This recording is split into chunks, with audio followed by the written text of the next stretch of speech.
Alors on vit une crise du logement sans précédent.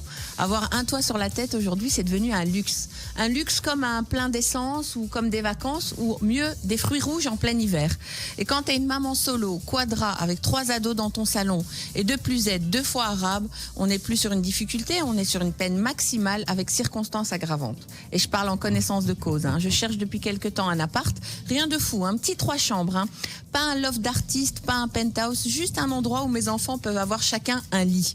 Apparemment, c'est comme si je demandais un duplex à Dubaï avec piscine à débordement. Mais le pire, c'est même pas le prix. Oui. Le pire, c'est le process. Aujourd'hui, pour louer un appart, tu visites plus, tu postules. CV, lettre de motivation, fiche de paie, groupe sanguin, signe astrologique. Bientôt, ils vont te demander une lettre de recommandation de ta maîtresse de primaire. Puis, il faut savoir un truc. Aujourd'hui, pour espérer visiter un appart, tu dois gagner 3 fois ton loyer. Juste pour avoir le droit de t'inscrire sur une liste d'attente. Une liste d'attente pour peut-être apercevoir un salon avec vue sur une poubelle. Et dans cette liste, on est 40 personnes pour un appart où même la moisissure hésite à s'installer. Alors, entre les biens insalubres, les appartements qui ressemblent à des cellules de prison et des studios où même un rat n'a pas envie de s'installer, on se demande où est passée notre dignité.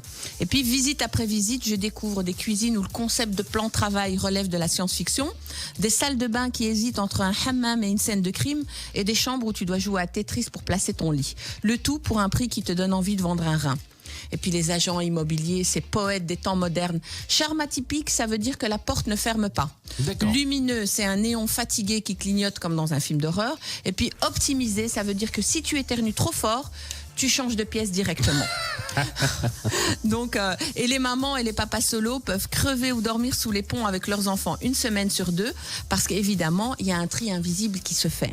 On préfère louer à une femme avec son chien qu'à une femme avec ses enfants. Alors, en désespoir de cause, tu te mets à penser au logement social. Parce qu'apparemment, la Belgique, c'est le pays de la sécurité sociale. Ce filet de sécurité que tout le monde nous envie. Erreur, 20 ans d'attente et espérer avoir un studio avant ta retraite ou au moins avant la majorité de tes enfants. Donc, en résumé, t'es trop pauvre pour le privé, t'es trop riche pour le social, mais t'es pile dans la bonne tranche pour galérer dignement. C'est ça le cercle vertueux, vert comme l'espoir, qui s'en va très vite. Quand je pense que mes grands-parents ont fait 3000 km pour venir en Belgique pour nous offrir un monde meilleur, moi j'ai peur de faire 100 km et de me retrouver à Charleroi, Mons ou Anvers. Bon, j'ai rien contre ces villes, mais moi j'aime Bruxelles.